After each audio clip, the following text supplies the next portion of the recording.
I am Naveen Makhtoom, Program Manager for Public Awareness and Education at PWDF. PWDF was founded 18 years ago with a mission of total integration of people with mental and/or developmental impairments into the whole of society. Today's seminar is Employment Support Frameworks for people with psychiatric, intellectual, and/or developmental disabilities, with an emphasis on transitional age youth. This will be a 3-hour seminar with 3 parts. In the part 1, we address accommodating employees and job applicants with psychiatric disabilities, employee and employer rights and obligations under the Americans with Disabilities Act. We will start by showing our 26-minute training video on this topic. This will be followed by Q&A with Patricia Finnegan, who is a former EEOC senior investigator since 1992. Teresa Wu, San Francisco District Administrator, California Department of Rehabilitation. Dr. Cohn, who is a psychiatrist, and Stephen Bruce, PWDF's legal director. Part 2 of the seminar will address transitional age youth programs, age 15 to 24, for attaining vocational goals to maximize independent living. Speakers for this part include Dr. Cohn, Aiko Matsumura, LMFT Community Services Supervisor at Starlight Community Services, Michael Shockett, Director, Caminar Jobs Plus Program, and 2 consumer speakers.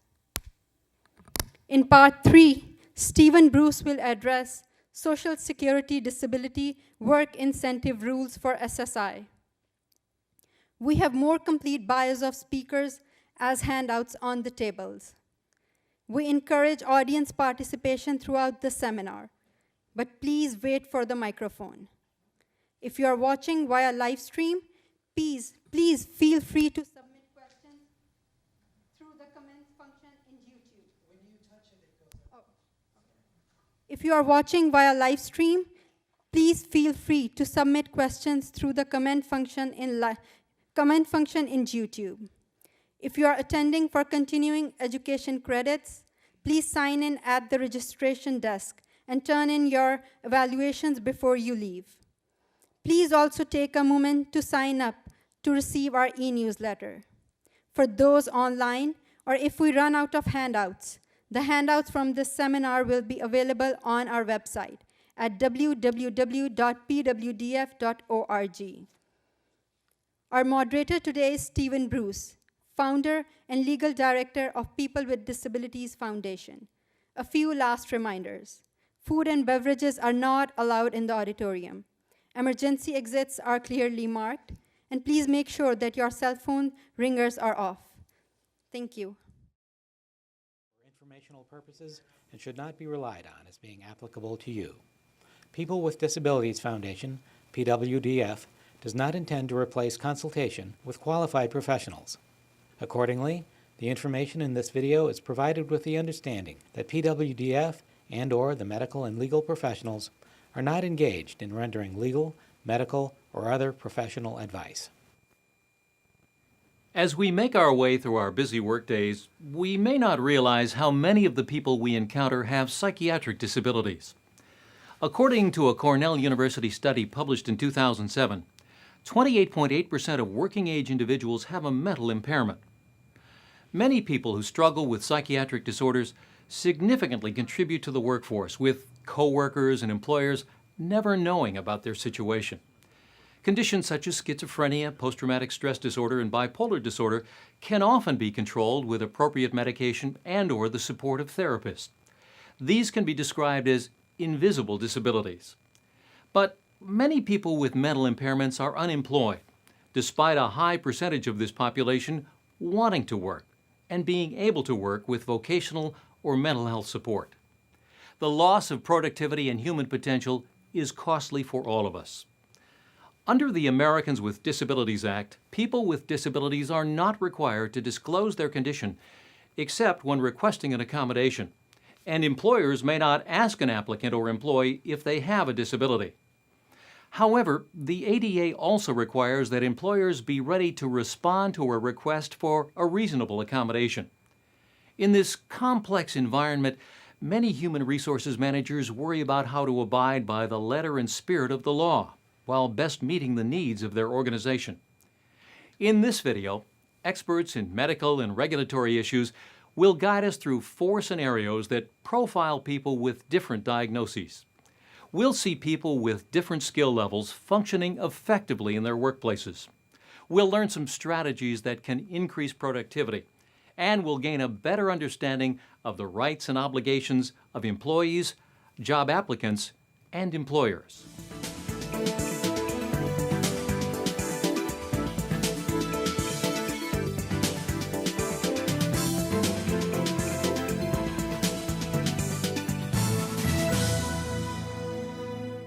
Let's start by looking at the case of Scott, an actual office supplies sales associate with Staples. Scott has been diagnosed with schizophrenia. Staples knew that Scott had a disability from the beginning, but not the diagnosis, and agreed to allow a job coach, a counselor employed by a social service agency, to meet with Scott on site to help him improve his performance at work.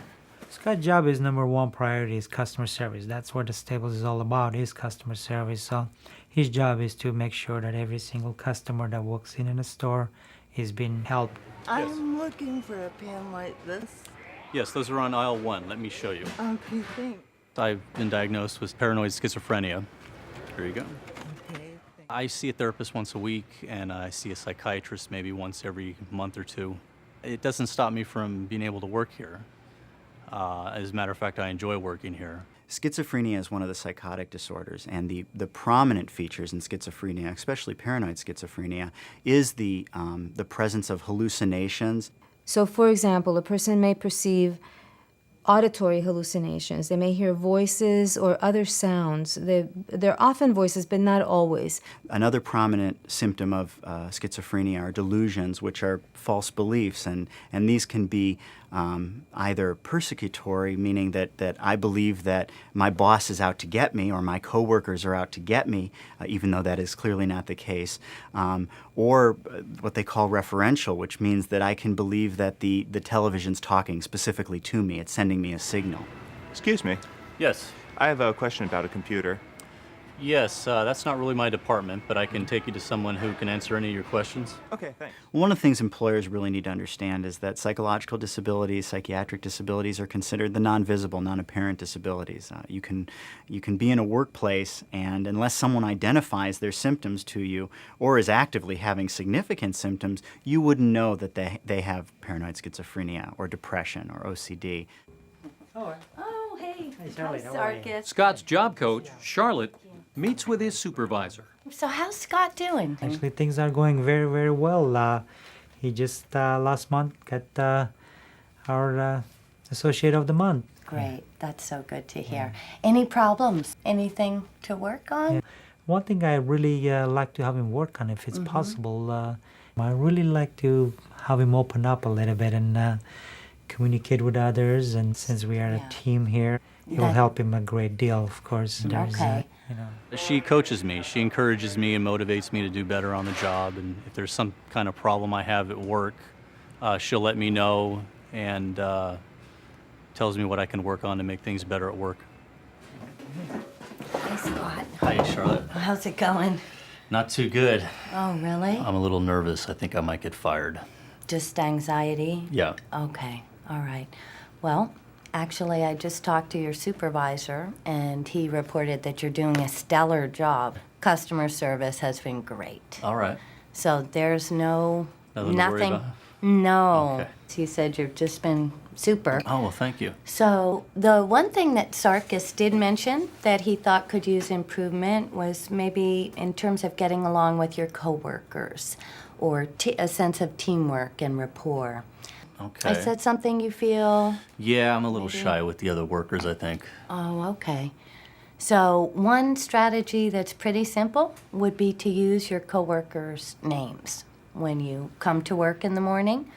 Just address them by name and how are you doing, Okay. Maria, or All right. just to build that sense of teamwork a little bit. initially, when he sat down with the coach, his anticipation was that there was something very negative that had been said about him and that he was on the verge of losing his job, which was in direct contrast with the glowing evaluation he had received from his employer. So his ability to use the job coach as a reality testing kind of individual, that's another skill that will come in very handy to him when paranoid kinds of thoughts creep into his thinking in other settings.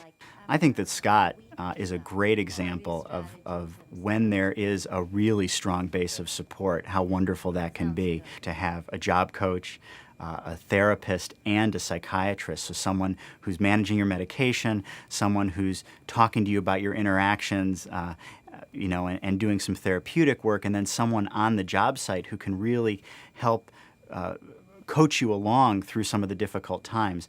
I wish everyone would have that opportunity. Hi, Anna. Hi, Scott. How are you? I'm good. How are you? Great.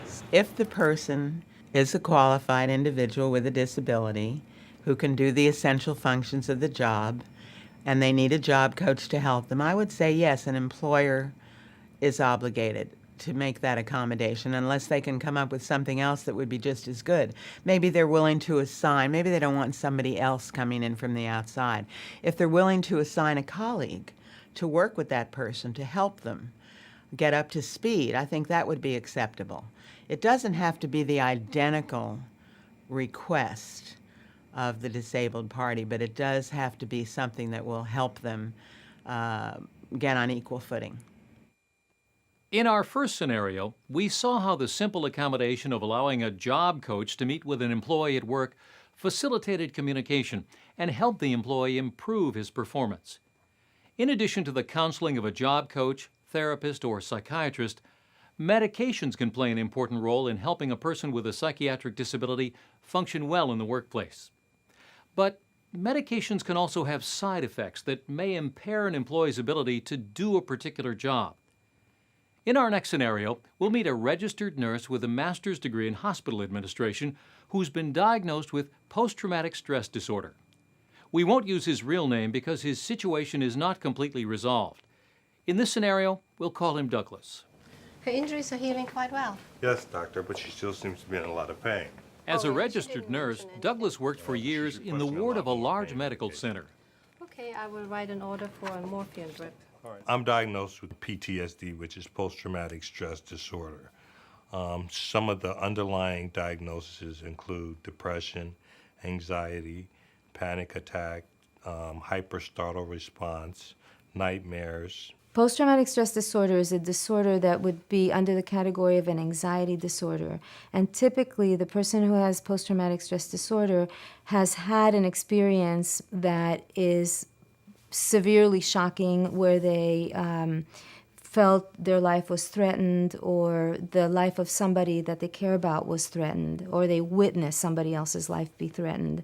Probably the classic example is the war veteran who may have witnessed bombings and dismembered bodies or things like that, that then stay in their mind as images that come back unbidden. After the event, there tends to be a cluster of symptoms. The individual will re-experience the event such that they will have dreams, nightmares about the event. They'll constantly think about the event. The event will just suddenly appear in their mind. The individual can also experience symptoms of almost kind of a numbing, a depersonalization, where they don't feel anything as a way to protect themselves from the thought of the event. For me, symptoms go back to 1978 when I was in the military. Things always seem to be under control until something stressful starts happening in life or at work. When I get to the point where I start feeling panicky or the anxiety is high and I start having chest pain or I feel like the world's going to come to an end or I feel like something bad is getting ready to happen, I can decompensate in a matter of minutes and fall apart literally right in front of your eyes. May I have your medical record number, please? After taking time away from work to get his PTSD stabilized by medication and psychotherapy, Douglas returned to work as a telephone advice nurse. The position was less stressful, but new issues arose. I take a lot of medication. There are side effects with most of the medications that causes problems in the workplace. Thank you very much for calling and have a good evening. Douglas, Yes. I need to talk to you about how much time you're taking with each one of these calls. Is there a problem? Yeah. Well, we like our advice nurses to spend about 2, maybe 2.5 minutes per call. Okay. Yeah, and we track our calls. Now, some calls might be a little bit longer, but you're spending 4 minutes per call. Douglas, we've talked about the fact that you're taking too much time with these calls. I know, and there's something I should probably tell you. I've been diagnosed with PTSD, and the medication I take for anxiety and depression seems to be slowing down my thought processes.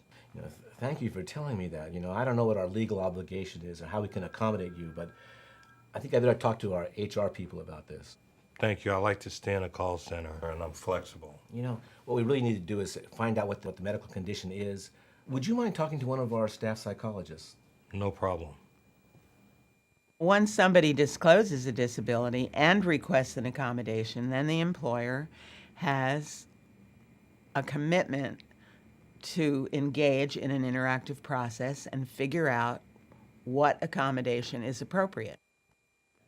Dr. Jones, I understand you've evaluated Douglas and his cognitive abilities. Yes, that's right. Douglas and I had an extensive interview, and I administered a battery of tests to determine how he processes information and how long it takes him. I found that Douglas can understand written and orally transmitted information as well as or better than average. However, it is clear that it does take him longer. Can you quantify how much longer it would take him? Based on the psychometric testing, it takes Douglas 50% more time to process information. I think that's why it takes me longer on advice calls. I need to make sure I understand the patient's problem completely before I give out any advice. That's really good that you give out complete information, but it's just too long. I mean, we might have someone waiting at the other end that needs immediate response, and we can't have that. I can go back and work on the ward. I'm afraid that might be even more of a problem. There's really a safety issue here. Okay, I'm qualified to do administrative work because of my master's degree in nursing. Okay, I don't know what positions might be available, but let me look into that for you. Employers don't need to create a brand new job for someone. But if there is another job that the person can do, that they're qualified to do, that they can perform the essential functions of that job, then yes, I would say that the employer should make every effort to put them into that. Unfortunately, in Douglas's case, the employer failed to provide an alternative position. Not all employers agree to accommodations requested by their employees, nor are they required to do so. The Americans with Disabilities Act requires a good faith interactive process between the employer and employee. If this does not resolve a dispute, an employee has the option of filing a complaint with a state employment agency or the EEOC, the United States Equal Employment Opportunity Commission. But even if a complaint is filed, sometimes a mediator from the EEOC can help conflicting parties arrive at a resolution. The first thing an employee needs to do is talk to their human resources department if they're having a problem at work and see whether or not it can be dealt with in-house. If they decide to come to the EEOC and file a complaint, they're given the option immediately on whether they want to go to mediation. In our next scenario, we'll see a simulated mediation created by the EEOC that illustrates how mediation can work. This simulated case involves Anne, an analyst at an investment bank who's been diagnosed with Obsessive-Compulsive Disorder, OCD. Her employer believes that even though Anne has been very productive at the bank, her request for an accommodation is unreasonable, and thus she finds herself in mediation. The mediator begins by reviewing the ground rules before asking each party to state their case. It's important to remember, first of all, that it is a confidential process. And throughout the mediation, it's important to listen to each other, to try to keep an open mind, and to be open to compromise. So Anne, why don't you go ahead and get started? I am a MBA I hold master's in statistics, and the crux of my position at the bank is for research in acquisitions and possible mergers. And I've been a successful employee with outstanding evaluations during the course of my 12 years. However, as of recent, I've been diagnosed with OCD, which is Obsessive-Compulsive Disorder. With this disease, sometimes I become a little unfocused, and I tend to have the desire to keep things neat, spend too much time on things because I've lost focus. So I've asked the employer to provide me with an accommodation. They have 12 administrative assistants, and I've simply asked them for the assistance of one of the administrative assistants. And if they provided that accommodation, I would be able to successfully complete my tasks.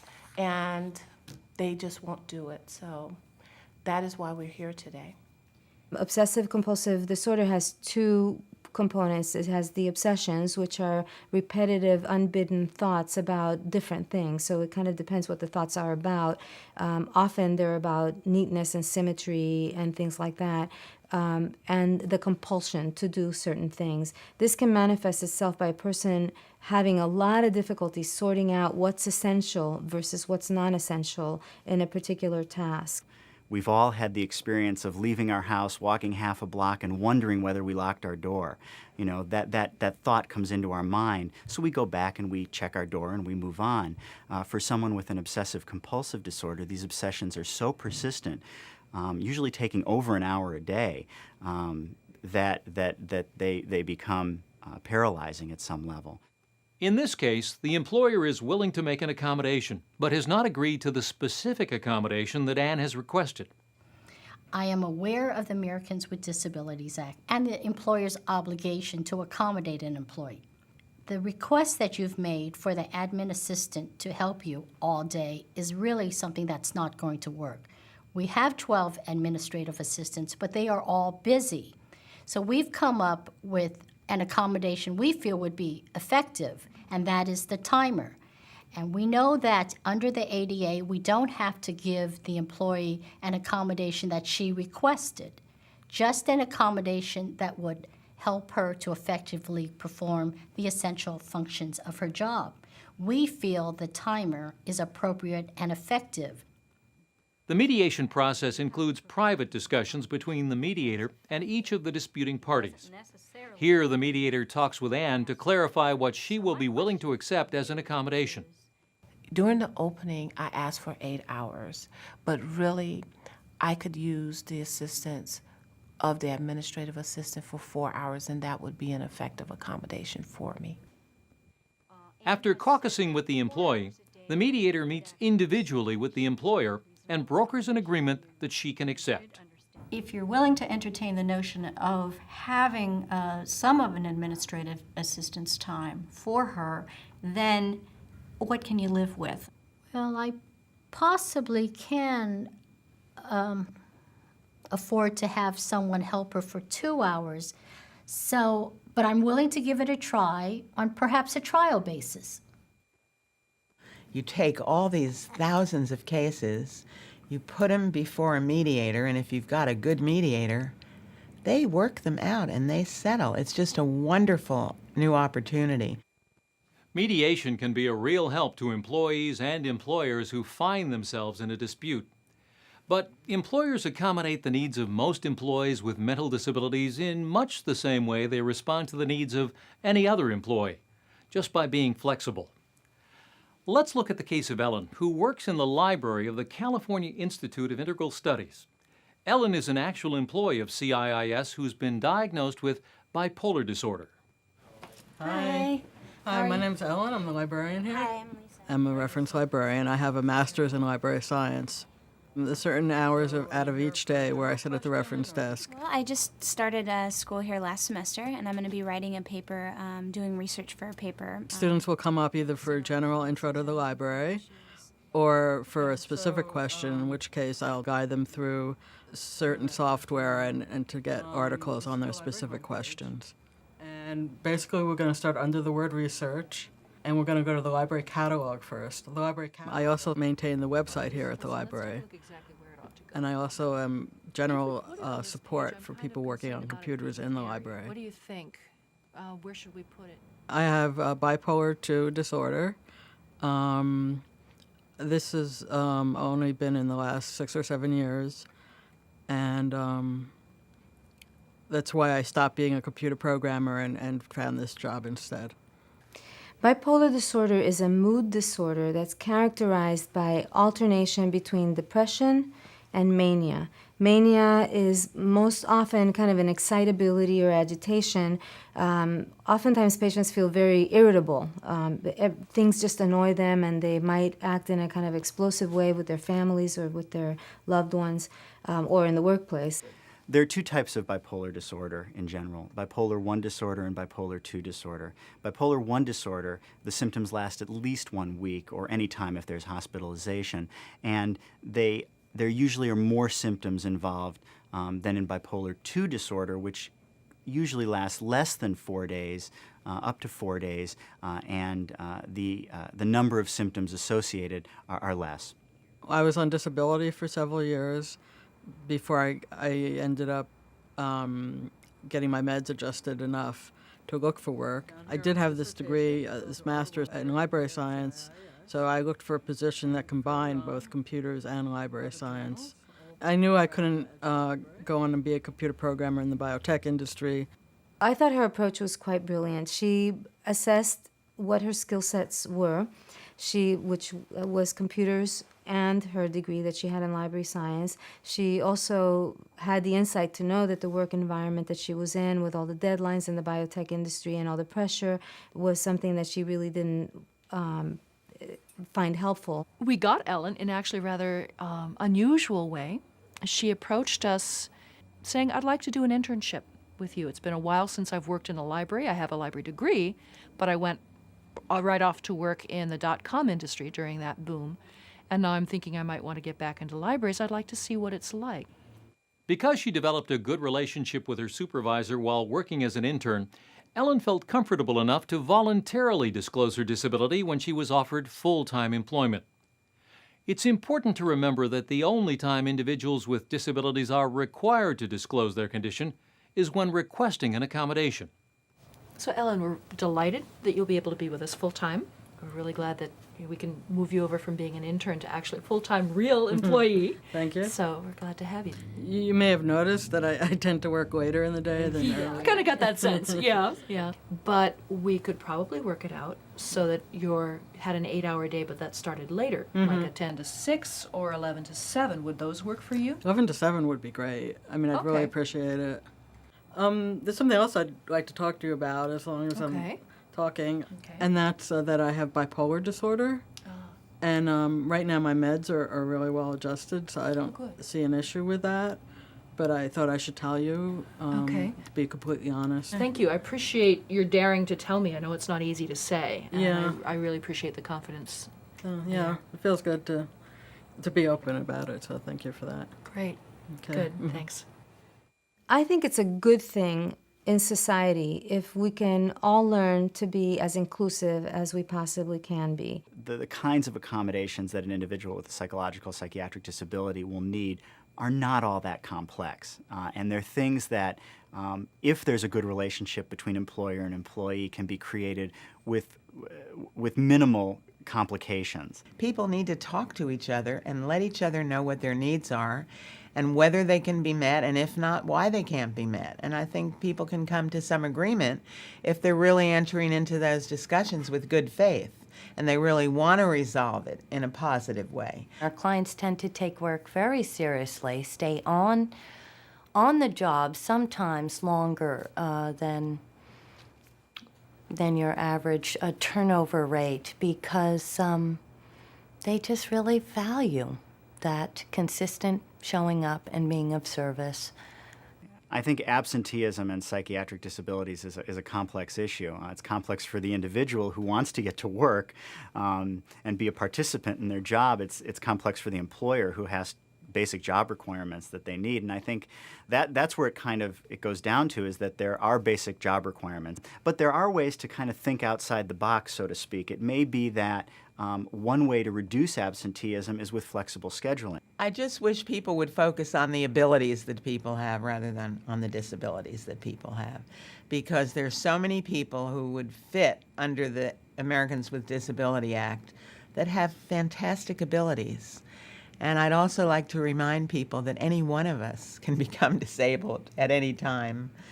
And we really need to be a lot more sensitive to that issue and make sure that we're extending every opportunity to people to create a level playing field so that they can get into the workforce, so they can contribute, and they can really make a difference.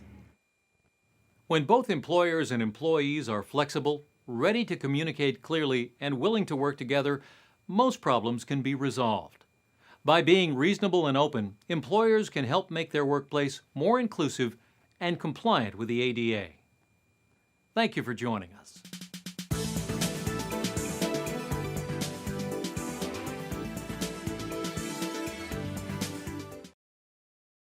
If anyone has any questions, please raise your hand so someone can come over with a cordless mic, as this is being live streamed at the same time. Although this film was made a couple of years ago, it is, from a legal point of view, up to date. There's nothing in it that has changed, even pursuant to the 2008 ADA Amendments Act. I don't know if the two women on my right had comments about the video or things to add. Sure. I would like to talk first a little bit more about job coaching. The example we saw, the job coach actually went to the work site to visit with the individual. What we also do is off-site job coaching for a couple of different reasons. Number one, the person might feel stigmatized having somebody come in and meet with them one-on-one, and they want that private time to talk to their job coach. So, being able to call on a break or meet after work or during lunch off-site can be helpful to the individual. Sometimes it's because of space. For instance, maybe they're working in a food setting in a very tight kitchen quarters where it might be really hard to have a job coach on site with them. So maybe doing some work with the job coach before or after work to learn a job skill, using a piece of machinery to do their work. That would be an example of another type of not having the job coach at the time. And then lastly, in professional settings, sometimes people do not want to have a job coach there because they're working maybe in a team environment, they're in an office setting, it may feel uncomfortable. So again, that's another request. And then I also wanted to highlight the use of what we call natural supports. And it was briefly mentioned in the video, but it's also very effective. So that's having someone within the work site, a colleague, another manager who could be a mentor for that individual and help them to really learn their job tasks also. And a job coach can help facilitate that, looking for that friendly face, someone who seems like they'd be really open to helping that individual out. I think we all know about it in our own work lives of finding that person that could be of assistance. So those are a few highlights I'd like to bring up from the video. I would also like to mention in the video, or to clarify, I was the mediator. I was a real mediator at one time. At EEOC, the mediation process is the first thing that is offered, and it's voluntary. So if either the employer or the individual who has a complaint doesn't want to do it, they don't have to do it. So it's a voluntary process, and it also leads to compromise solutions sometimes. So for example, in the reasonable accommodation situation, it's pretty rare in a mediation for somebody to agree to something on a trial basis. Usually you settle it or you don't, you come up with a solution or you don't. And the person with the complaint is very welcome, if they're not satisfied with whatever is being offered, to stop mediation and continue with the process. So I just wanted to clarify that. Patty, how long does this process take on average? Let's say the person is not satisfied or doesn't get an offer more than a timer in this situation. Can you estimate an average length of time towards disposition before going to court? You're talking about the charge process, not the mediation process? Correct. It can take years. It varies quite a bit. But it can take 6 months to 2 years before the person might either be issued a notice of right to sue or discrimination is found, if discrimination is found, then EEOC, if they don't get a remedy, then the person will receive a right to sue, or EEOC may even go to court in rare cases on the person's behalf. But they have a big backlog. So what takes so long is for the case to be assigned to an investigator once, let's say, mediation fails or the case doesn't go to mediation. It takes quite a while to get to an investigator simply because they have a small staff and a very large backlog. There are questions there if someone has the microphone. Thank you. I was noticing in the video, it came up on I believe in the beginning when they were talking about the PTSD. And my question had to do with the woman already had a qualified diagnosis, more than likely from a psychiatrist and a person who's experienced in that area, but then they said she had to be re-examined to see if she qualified, and that's the same argument they do with unemployment disability. They seem to go back and forth. And my issue is, if you've already got a qualified psychiatrist and you're taking medication, then that should be sufficient with PTSD. And I know a lot about PTSD being a veteran, so there's 2 different kinds. But if that was me, I would have said, no, I've already got my diagnosis, talked to my psychiatrist, and that's where I would have taken it. Yeah, sometimes that might happen when the person doesn't know what their accommodation should be.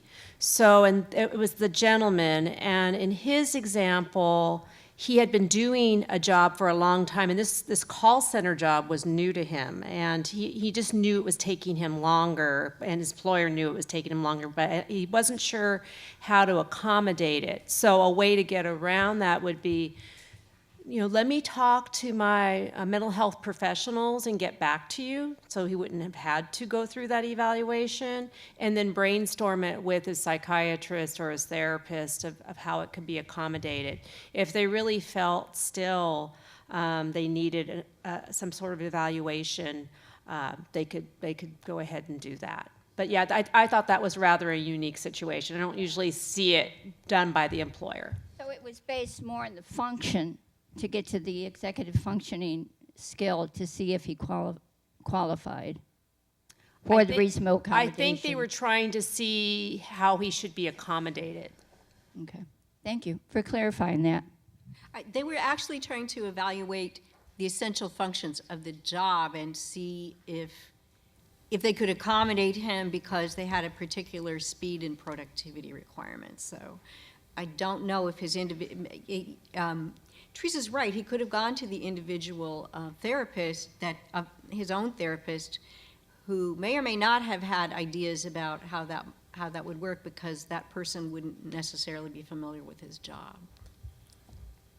And let's not lose sight of the definition of disability, and to be protected under the ADA, you must be able to do the essential functions of the job with or without reasonable accommodation. And apparently an essential function of the telephone advice nurse at Kaiser Hospital was to be able to do it in an average of 2 minutes, not twice as long or 4 minutes.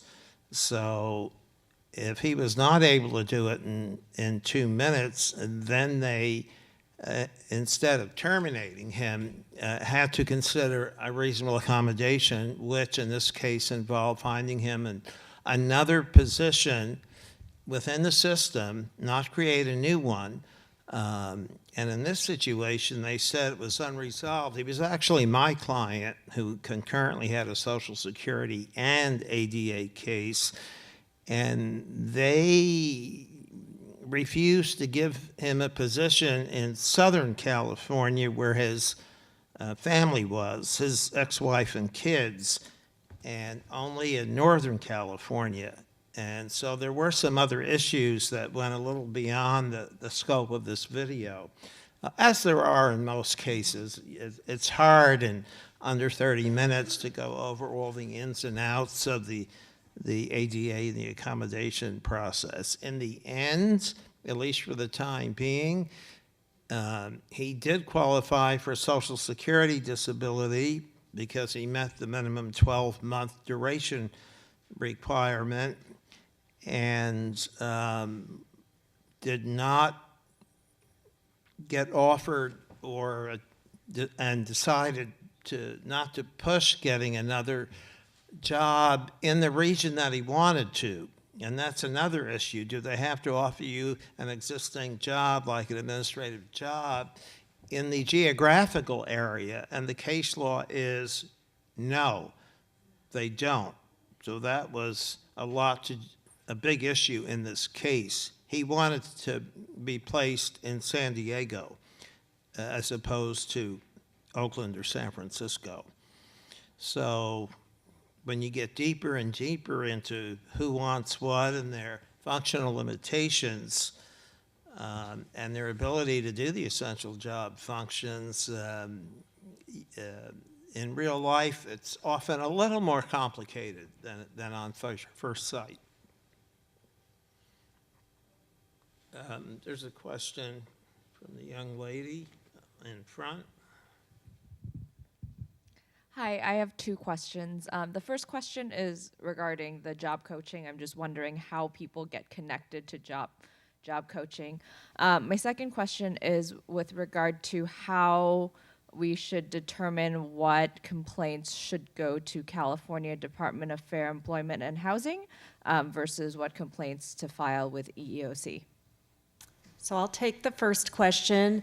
At the Department of Rehabilitation, all of our eligible individuals we serve can be eligible for job coaching. And so when we do vocational planning with them and seeing what their needs are, we identify a job coach. We have partner with a lot of community partners in the community. A little later, you're going to hear from one of them, Kaminar. And they'll be talking more about their program, but they have job coaches available. There are several other community agencies in all the different cities that provide this service. And we also have individual service providers that we have on call on our staff that we can provide job coaching. And regarding the second question, part of the answer is about coverage. The Department of Fair Employment and Housing covers the state of California's law prohibiting disability discrimination. It covers employees who have 5 or more, employers who have 5 or more employees. Generally, the Americans with Disabilities Act, which is enforced by the Federal Equal Employment Opportunity Commission, to be covered, the employer has to employ at least 15 employees. So if it's a very small business, you're going to go to the state.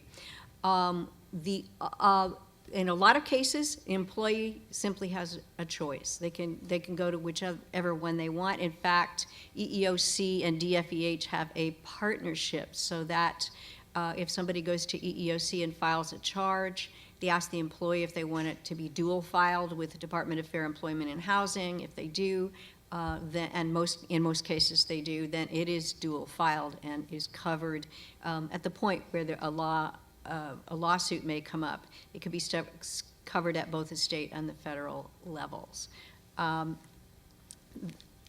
Because DFEH has a lot, many cases, they often transfer, even if somebody goes to them, they often transfer the case to EEOC anyway for investigation.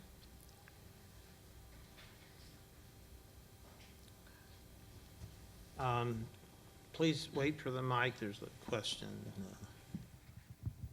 Yes, I got here a little late, so forgive me if you already addressed this, but what types of training do your job coaches get specific to disabilities? I guess I'm especially interested in autism and the kinds of training that the job coaches get.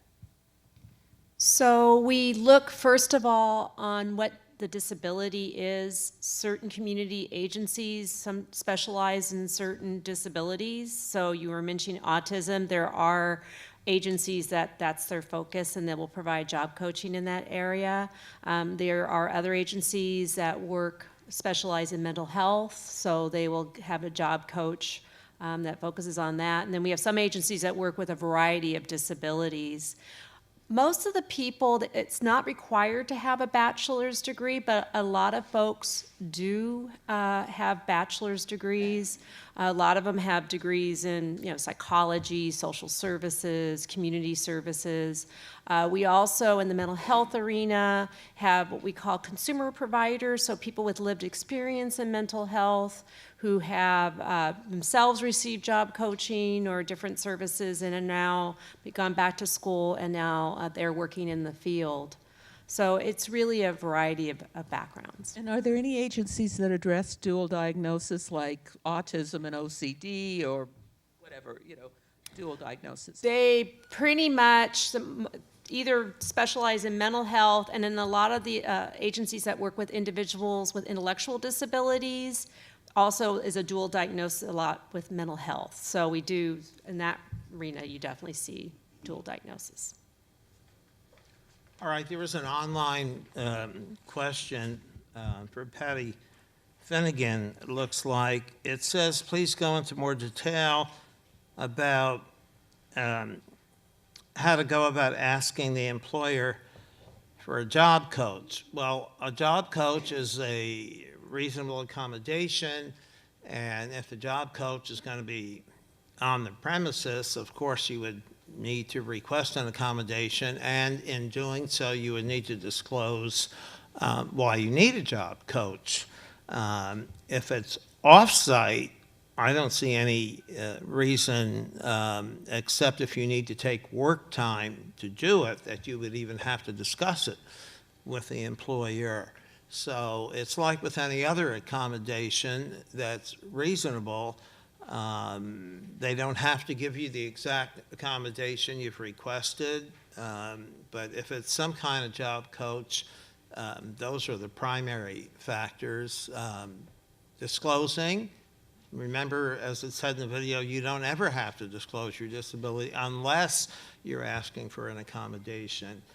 Patty, did you have anything to? So what I would say, first of all, is that a lot of employers don't even know what a job coach is. So when in situations that I have dealt with, and remember that I mostly dealt with them in connection of when a discrimination charge has already been filed, it's typically, in my experience, been the employee's request or someone's request on behalf of the employee, perhaps a Department of Rehabilitation counselor or some other kind of agency official, or sometimes, depending on what kind of disability the person has, sometimes it might even be like a parent or a guardian or somebody like that. So I actually think that, Teresa, you probably have more experience in that sort of thing happening. Yeah, a lot of times our folks, either they find their own job and they may discuss it, or we have a business specialist or a job developer who helps them find the job. And we actually sell job coaching as an incentive to employers to say, hey, we know you're super busy, and this person will help the individual learn the job tasks when you're not available. And employers like that because, hey, we all know it. We have a lot of different tasks to do on a job. So that is definitely a selling point. I also wanted to add that a lot of times we read duty statements, the individual, they read the duty statement and they go, I can do this job, I don't need a job coach. But maybe the duty statement didn't list those other duties as assigned, and it's like, oh, that's where I really need some help. Or perhaps 6 months or a year down the road, they get a promotion, or their job changes, or they get a supervisor that maybe explains things a little bit differently. That at that point they can ask for a job coach. So I always make sure folks know that it's through the life of that whole job, not just when they start the job, that a job coach is available. I just wanted to add that one of the things that's important in terms of clients who have autism is social skills training. And that's often the area where people need the most support and assistance.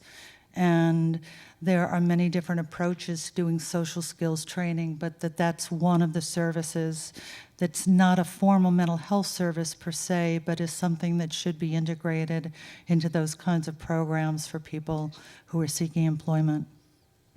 Thank you. And I'll just add to that, that's another service that we can provide where we're just working on those social skills with the individual, and we come up with an agreement on what we need to work on, whether it's how we communicate with others or making eye contact. So we do work on that also. And a lot of times there's no need for an employer to have any clue that that's going on. Mm-hmm. Okay, there's a question, the girl with a blue sweater. Hi there. Thank you very much for being here. I'm just wondering if there's any kind of informational website with the EEOC to be able to read more up on other cases. It's just very interesting to me, and I'm wondering if I can expand my knowledge. www.eeoc.gov, as in government. And then there's there specific instruction to find those that? Oh, a menu. Yeah, there's a lot of help on the website itself directing you to the kinds of information that you're looking for. Okay, thank you. There's a question back there. There is a question. I thought the woman. Can you repeat the website, please? Yes, it's eeoc.gov.